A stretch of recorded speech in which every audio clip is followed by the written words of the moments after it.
शर्मा, आप देख रहे हैं इंडिया न्यूज। आतंकवादियों का पनाहगाह कहे जाने वाले पाकिस्तान टीटीपी की धमकी से डर गया है। पाकिस्तान ने जिस टीटीपी के नाम पर अफगानिस्तान में एयर स्ट्राइक की थी, उस तहरीके तालिबान पाकिस्तान ने जारी किए गए नए वीडियो में पाकिस्तानी फौज के मुखिया आसिम मुनीर को धमकी दी। हाल ही में तहरीके तालिबान पाकिस्तान यानी कि टीटीपी ने कई वीडियो जारी कर देश की सेना को खुली चुनौती दी है। इनमें से एक वीडियो में टीटीपी कमांडर काजिम ने सेना प्रमुख फील्ड मार्शल आसिम मुनीर को सीधे ललकारते हुए कहा कि अगर तुम में हिम्मत है तो मैदान में आओ और हमसे मुकाबला करो। इसके अलावा उसने कहा कि अगर तुम मर्द हो तो हमारा सामना करो, अगर तुमने अपनी मां का दूध पिया है तो हमसे लड़ो। इस बयान ने पूरे पाकिस्तान में हलचल मचा दी है। ये पहली बार नहीं जब टीटीपी ने इस तरह की धमकी दी है, लेकिन इस बार उसके तेवर और भी अधिक उग्र दिखाई दे रहे हैं। वीडियो सामने आने के बाद पाकिस्तान के गृह मंत्रालय ने काजिम की गिरफ्तारी में मदद करने वाले को 10 करोड़ पाकिस्तानी रुपए का इनाम देने की घोषणा भी की है। तो टीटीपी का प्रचंड प्रहार तो लगातार जारी ही है। अब इसी बीच ललकार देखने को मिली है, जहां पर जो कमांडर है टीटीपी के, वो ये बोलते हैं कि अगर तुमने अपनी मां का दूध पिया है तो हमसे सामने आकर लड़ो। ये बेहद बड़ी चुनौती, एक तरीके से ओपन चैलेंज यहां पर टीटीपी के कमांडर ने दिया है। जिस तरीके से अफगानिस्तान की सीमा पर लगातार तनाव देखा जा रहा है, हालांकि इसी बीच हमने देखा कि टीटीपी ने जो धमकी दी है मुनीर को, आइए इसको लेकर और जानकारियां आपको ग्राफिक्स के माध्यम से देने की कोशिश करेंगे। टीटीपी ने आसिम मुनीर को चुनौती दी है।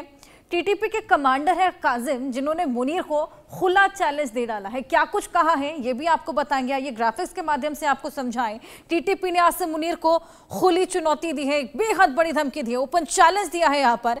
और कमांडर काजिम हैं जो कि तमाम बड़ी बातें बोलते हैं कि 10 करोड़ के इनामी हैं। आपको बताएं टीटीपी कमांडर जिन्होंने ये खुला चैलेंज धमकी यहाँ पर दी है। वो कहते हैं कि माँ का दूध पिया है तो लड़कर दिखाओ। आसिम मुनीर को धमकी दी है, चैलेंज दिया है, सैनिकों को मरने ना भेजें, खुद मैदान में उतरें।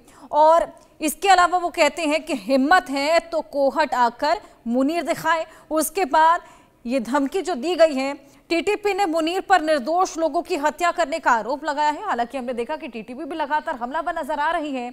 इसी बीच पाकिस्तानी सेना ने वजीरिस्तान में आतंकियों के खिलाफ अभियान को और भी तेज कर दिया है और आसिम मुनीर को ये खुली चुनौती, ये बेहद बड़ा चैलेंज दे डाला है, जहां पर तमाम ऐसी बड़ी बातें, ट्रिगरिंग बातें बोली गई हैं। आतंकियों के खिलाफ अभियान तो देखा ही जा रहा था, जिस तरीके से लगातार टीटीपी हमलावर है।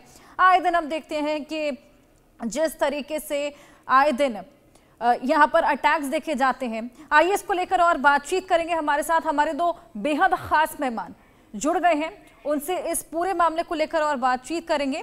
यूके देवनाथ जी हमारे साथ जुड़े हैं और मनोज कुमार जी हमारे साथ जुड़े हैं। बहुत स्वागत है आप दोनों का। मनोज जी, सबसे पहले मैं आपके पास आऊंगी।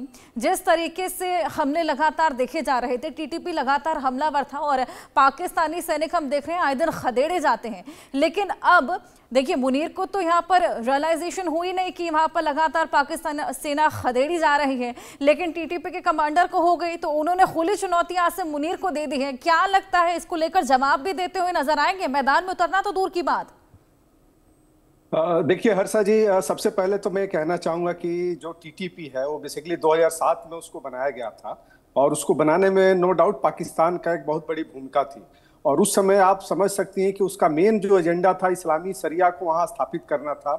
और दूसरा एक चीज आप देख सकते हैं कि जो अमेरिका से जो नीति थी, जो उसकी पाकिस्तान में जो एग्जिस्ट करती थी, उससे उसको बचाने का उसका काम था। लेकिन अभी आप पिछले कुछ दिनों से जिस तरीके से पाकिस्तान ने अमेरिका के सामने जो घुटने टेक दिए हैं और जिस तरीके से अपने लैंड का सौदा कर रहा है और जिस तरीके से वहाँ के जो डेमोक्रेटिक सिस्टम है और खास करके जो हम सब जानते हैं कि पाकिस्तान एक इस्लामिक रेडिकलाइजेशन पे टिका हुआ और उसी को नेतृत्व करता है टीटीपी।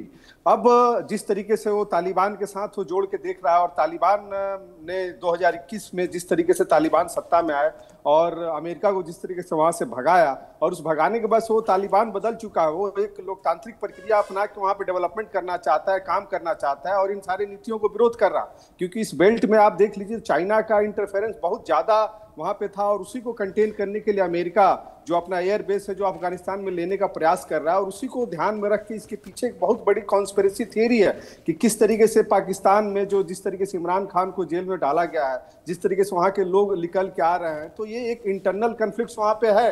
लेकिन उन सब चीजों से बचने के लिए उन्हें पता है कि आज चाइना छोड़ के जा चुका है, चाइना आज के डेट में बिल्कुल ही अपने आप को ठगा हुआ महसूस कर रहा है। तो ऑब्वियस है कि एक डिप्लोमेटिक रिलेशंस में हर देश अपने इंटरेस्ट को देखते हैं। तो और आज अमेरिका वही चीज चाहता है, क्योंकि हम सब जानते हैं कि गेम ऑफ मिनरल शुरू हो चुका है। पूरे वर्ल्ड में मिनरल्स की लड़ाई चल रही है और उस बेल्ट में, वो चाहे खैबर पख्तूनवा हो या बलूचिस्तान, वो मिनरल से भरा हुआ एक प्रांत है और उसको अमेरिका पाकिस्तान के माध्यम से प्राप्त करना चाहता है। और उसी के तहत ये सारी चीजें, घटनाएं हम सबको देखने को मिल रही, क्योंकि टीटीपी ने जिस तरीके से एंटी अमेरिका सेंटिमेंट्स को उसके अंदर कुछ, उसका ओरिजिन उसी आधार पे हुआ था। लेकिन आज जब अमेरिका के साथ हम पाकिस्तान बिल्कुल खड़ा हो रहा है, और उसमें नो डाउट वहाँ की जनता इस चीज में नहीं है। वहाँ की जो आर्मी है और खासकर जो शहबाज शरीफ है, वो अपने पर्सनल बेनिफिट के लिए अमेरिका के साथ जा रहे हैं और इसीलिए घटनाएं दिन पर दिन बढ़ती जा रही है। लेकिन मैं फिर एक हर्षा जी कहना चाहूंगा कि आज का जो अफगानिस्तान है और जो खास करके टीटीपी है, वो पहले वाला टीटीपी और अफगानिस्तान ने ये चीज पाकिस्तान समझने में भूल कर रहा है। और इसीलिए आप देख सकते हैं कि उसके हर प्रांत में, चाहे कि देखिए पाकिस्तान एक नेचुरल राज्य कभी देश कभी रहा ही नहीं है, वहां पे सबकी आइडेंटिटी की लड़ाई है और उसी को लेके आज टीटीपी आगे बढ़ रहा है। तो जो मुझे दिख रहा है वो लगता है कि आने वाले समय में ये घटना और तेज होगी और टीटीपी कहीं से पीछे हटने वाला नहीं है। जी हर्षा जी। बिल्कुल यूके देवनाथ जी, कुछ इसी तरीके का पैटर्न हमने ऑपरेशन सिंदूर के दौरान भी देखा था, जब आसिम मुनीर छुप कर बैठ गए थे, दुबक कर बैठ गए थे। हालांकि जब गीदड़ भपकियां देनी होती हैं तो खुलेआम बाहर आ जाते हैं, जब देश का सौदा करना हो तो अमेरिका तक पहुंच जाते हैं, लेकिन जब बात अपने देश के सवाल की आती है, अपने सैनिकों के सवाल की आती है, तो कहाँ चले जाते हैं? जी हाँ हर्षा जी, इसमें कुछ हद तक सच्चाई है कि आसिम मुनीर हमेशा खतरनाक जगहों से दूर रहते हैं। ऐसा कई देशों में होता है। आमतौर पर जो टॉप लीडर्स होते हैं वो क्या करते हैं, मिडिल रैंकिंग ऑफिसर्स को सामने कर देते हैं। मिडिल रैंकिंग ऑफिसर्स जो हैं वो जूनियर ऑफिसर्स को सामने कर देते हैं खतरे के इलाके में। और ये ज़्यादातर जूनियर ऑफिसर्स हैं जो कि इस तरह के ऑपरेशंस में ज़्यादातर इंजर्ड होते हैं या शहीद होते हैं। पाकिस्तान आर्मी के ऑफिसर्स को भी मैं शहीद मानता हूं, क्योंकि जो भी है उनकी आर्मी प्रोफेशनल आर्मी है और इंडियन आर्मी और पाकिस्तान आर्मी का जो बीज था वो तो अंग्रेजों के समय एक साथ था। अब पाकिस्तान की आर्मी में एक ट्रेडिशन है, वो ये है कि जब इनको कमीशन दिया जाता है तो यंग लेफ्टिनेंट के दिमाग में कूट कूट कर भर दिया जाता है कि पाकिस्तान को हिंदुस्तान से बचाना, या अब आज की तारीख में पाकिस्तान को अफगानिस्तान के तालिबान से बचाना एक यंग ऑफिसर का उत्तरदायित्व है। तो ये यंग ऑफिसर्स को इतना जोशीला बना देते हैं कि कई बार ये देखा गया कि ये खासतौर से पाकिस्तान आर्मी में हमने देखा है कि ये बिना अपनी पर्सनल सेफ्टी की परवाह किए बगैर आतंकवादियों की गढ़ की तरफ कूच कर देते हैं। इसीलिए आप देखेंगे कि हर साल जो खबरें आती हैं उसमें पाकिस्तान आर्मी के जो जूनियर ऑफिसर्स हैं, अगर प्रपोर्शन देखा जाए, जैसे एक बटालियन में आप देखिए करीबन 1000 जवान होते हैं, उस बटालियन में करीबन 40 जेसीओज होते हैं और उस बटालियन में करीबन 20 ऑफिसर्स होते हैं। तो इस रेशो में अगर आप देखें तो पाकिस्तान आर्मी में जूनियर ऑफिसर्स की जो मैं शहादती इस्तेमाल कर रहता हूँ शब्द, बहुत ज़्यादा है। तो आसिम मुनीर को मालूम है कि उनको खुद युद्ध भूमि में जाने की दरकार नहीं है।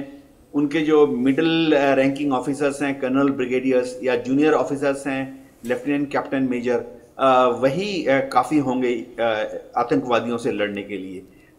जी बिल्कुल। और प्रोफेसर मनोज कुमार, हम देखते हैं जिस तरीके से टीटीपी खासा क्रूर मानी जाती है, क्योंकि बेहद ज़्यादा यहाँ पर हमले करती हुई नज़र आती है, बाकायदा इसको वीडियो भी जारी करती है ये दिखाने के लिए कि कितना खामियाजा इसके चलते पाकिस्तानी सैनिकों को झेलना पड़ा है। लेकिन इसके बावजूद केवल सैन्य पोस्ट को निशाना बनाया जाता है, केवल सैनिकों को ही निशाना बनाया जाता है। इसी बीच हमने देखा कि पाकिस्तानी सैनिकों ने रिहायशी इलाकों पर हमला बोला था और इसकी वजह से खासा क्रिकेटर्स को भी इसका खामियाजा भुगतना पड़ा था, क्रिकेटर्स की जान चली गई थी। देखिए हर्षा जी, टीटीपी नो डाउट एक बिल्कुल जिस तरीके का संगठन है और वो अपने एक रेडिकलाइजेशन के लिए जाना जाता है और पाकिस्तान इससे भली भांति परिचित है। और जिस प्रकार से पाकिस्तान की आर्मी ने निर्दोष लोगों पे हवाई हमला करके मारा, और अभी इसके पहले कुछ दिनों पहले, 2 दिन पहले एक न्यूज़ आई थी कि इन्होंने, पाकिस्तान आर्मी ने दावा किया था कि इसके जो चीफ है उसको उसने मार दिया। लेकिन कल वीडियो फुटेज निकल के आ गया कि, और उसने मुनीर को खुली धमकी दी है कि अभी जिस तरीके से हमारे डिफेंस एक्सपर्ट को पैनलिस्ट जो बता रहे थे बिल्कुल सही बता रहे थे, क्योंकि ये लोग एक आम सैनिकों को भेजते हैं नीचे, और ऑब्वियस है कि वो देश के नाम पे जिस तरीके से उनकी शहादत हो रही है, तो इसके चलते वहां पे सिविलियन में रोष भी है, क्योंकि पाकिस्तान सेना एक प्रोफेशनल सेना है, लेकिन जिस प्रकार से वहां पे टीटीपी अटैक करके, और एक चीज और मैं कहना चाहूंगा हर्षा जी, उसने पूरा पेशावर जो खैबर पख्तूनख्वा का जो कैपिटल है उसको पूरा अपने कब्जे में ले रखा है। वहाँ की जितनी भी चेक पोस्टेज हैं, वहाँ की जितने भी पुलिस जो लोकल कंट्रोल है, वहाँ टीटीपी के कंट्रोल में है। वहाँ आपको बहुत सारे वीडियो ऐसे निकल के आ रहा है, तो ये दर्शाता है कि पाकिस्तान वहाँ से मैदान छोड़ चुका है। और ये जिस तरीके की घटनाएं वहाँ पे घट रही है, एक चीज मैं कहना चाहूंगा कि जब से इमरान खान को जेल में डाला गया है, आप तब से, क्योंकि इमरान खान एक चुनी हुई सरकार के रूप में आए थे और लोकतांत्रिक प्रक्रिया को बढ़ावा देना चाह रहे थे, लेकिन आज जैसे ही उन्होंने बोला कि हम अपनी फॉरेन पॉलिसी, चूंकि पाकिस्तान एक नेशन के रूप में स्थापित करने का प्रयास किया, उन्होंने बोला कि हमारा एक इंडिपेंडेंट फॉरेन पॉलिसी होगा, और उसने अमेरिका को छोड़ के रसिया की तरफ जाने का प्रयास किया, तो आप देख सकते हैं कि उसके कुछ दिनों बाद ही उनकी तख्ता पलट हो गई और उनको जेल में डाल दिया गया। तो आप देख सकते हैं कि पाकिस्तान राजनीतिक स्तर पर विफल हो चुका है, आर्थिक स्तर पर भी विफल हो चुका है, क्योंकि लगभग $80 ट्रिलियन का उसके ऊपर कर्ज चल रहा है। और तीसरा, जिस तरीके से ये लोग अपनी कुर्सी को बचाने के लिए, चाहे शहबाज शरीफ हो या आसिफ मुनीर हो, और जिस तरीके से ऑपरेशन सिंदूर के बाद से लड़ाई हारने के बाद आप देख सकते हैं कि इन्होंने अपने आप को फील्ड मार्शल का तगमा दिलवा लिया आसिफ मुनीर ने, तो इससे आप समझ सकते हैं कि इनकी क्या रणनीति है। क्योंकि ये जो इन लोगों की नीति है एंटी इंडिया सेंटिमेंट के आधार पर टिकी हुई है, जिसके चलते इस तरह की घटनाएं देखने को मिल रही है। तो मुझे लगता है कि आने वाले समय में पाकिस्तान एक फेल्ड स्टेट के रूप में था, लेकिन वो हो सकता है कि जिस प्रकार से टीटीपी और बलूचिस्तान अटैक कर रहे हैं, वो धीरे धीरे ब्रेक हो जाएगा। जी हर्षा जी, बिल्कुल वो दिन नजदीक ही नजर आ रहे हैं जब खंड खंड होता हुआ पाकिस्तान नजर आएगा। लेकिन जिस तरीके से तमाम विफलताओं का आपने जिक्र किया, उसके बावजूद यूके देवनाथ जी समहाउ इनको फंड्स भी मिल जाते हैं, शहर भी मिल जाते हैं, हालांकि उसके बदले देखा जाता है कि खासा सौदा भी करना पड़ता है। लेकिन ये शहर क्यों मिलती है जब मालूम है कि आतंकी माइंडसेट पाला हुआ है पाकिस्तान? हाँ वर्षा जी, हर्षा जी, हो ये रहा है कि अमेरिका को पाकिस्तान की दरकार है जियो स्ट्रेटेजिक नीड्स की वजह से। एक तो यह है कि पाकिस्तान में अमेरिका के जो स्पाई प्लेन्स हैं वो लैंड करते हैं और वहाँ पेशावर से ऑपरेट करते हैं जब उनको तिब्बत में या चीन में जाके टो लेनी पड़ती है। इस तरह से अमेरिका को मालूम है कि भविष्य में सेंट्रल एशियन रिपब्लिक्स में उनको एक फुटहोल्ड चाहिए, कजाकिस्तान, उज्बेकिस्तान, किर्गिस्तान, तो उसके लिए फुट स्टेप जो है कदम चलेंगे पाकिस्तान के हाथ से ही, अमेरिका के। फिर अफगानिस्तान में भी अमेरिका की बहुत रुचि है। डोनाल्ड ट्रंप ने तो ये बोल ही दिया कि अफगानिस्तान का जो बगराम एयरफील्ड है वो अमेरिका के पास होना चाहिए। तो उसको हासिल करने में भी पाकिस्तान की एक मजबूत स्थिति में है। अब कमर्शियल नीड्स भी बहुत ज़्यादा हैं। जिस तरह से डोनाल्ड ट्रंप दावा कर रहे हैं कि बलूचिस्तान में ज़मीन के नीचे गैस है, ज़मीन के नीचे बलूचिस्तान में कच्चा तेल है, रेयर अर्थ मिनरल्स हैं, और अमेरिका वहाँ पर उनका एक्सप्लॉयटेशन करना चाहता है, खदानें खोलना चाहता है। अमेरिकन इन्वेस्टर्स उछल रहे हैं कि पासनी में एक नया पोर्ट बनाया जाए। ग्वादर में ऑलरेडी चीन ने बहुत बड़ा एक बंदरगाह बना लिया है। अब ग्वादर से मात्र 100 किलोमीटर दूर पासनी में अमेरिका चाहता है कि उनका भी एक बंदरगाह बन जाए। तो अमेरिका का स्ट्रेटेजिक इन्वॉल्वमेंट पाकिस्तान में बहुत ज़्यादा है और अमेरिका चाहता है कि पाकिस्तान को या तो अपनी जेब में रखे या अपनी गोद में बिठा के रखे। इसीलिए वो हमेशा वर्ल्ड बैंक, IMF, ADB को इन्फ्लुएंस करके पाकिस्तान को बड़े बड़े 1 बिलियन 2 बिलियन डॉलर के लोन दिलवाता रहता है। अगर हम देखें, अमेरिका को ये सिस्टम थोड़ा आसान भी लगता है, क्योंकि पाकिस्तान में कोई भी पॉलिटिकल पार्टी हो, चाहे PPP हो, चाहे PTI हो, इमरान खान वाली पार्टी, या अभी PMLN है, शहबाज शरीफ की पार्टी, कोई भी पार्टी हो, अमेरिका को मालूम है कि पाकिस्तान की आर्मी चीफ को मुट्ठी में रखो, क्योंकि वो आर्मी चीफ ही पाकिस्तान का है जो कि असल में पाकिस्तान को चलाता है। तो जैसे हम देखें, अब मुनीर को अमेरिका ने पिछले 2 महीने में 2 बार बुला के बढ़िया खाना खिला दिया, तो मुनीर अब अमेरिका के साथ डांस कर रहे हैं। तो होता ये है कि पाकिस्तान को हाथ में रखना, अपने चुंगल में रखना अमेरिका की एक स्ट्रेटेजिक दरकार है। जी बिल्कुल, यहाँ पर जिस तरीके से लगातार ये तनाव बढ़ता हुआ नजर आया था, इसी बीच हमने सीज फायर भी देखा, लेकिन क्या लगता है मनोज जी, अभी फिलहाल ये सीज फायर कब तक रहेगा, ये शांति कब तक रहेगी? क्योंकि पाकिस्तान की हमेशा से आदत रही है हिमाकत करने की, क्या एक बार फिर कुछ ना कुछ करता हुआ नजर आएगा?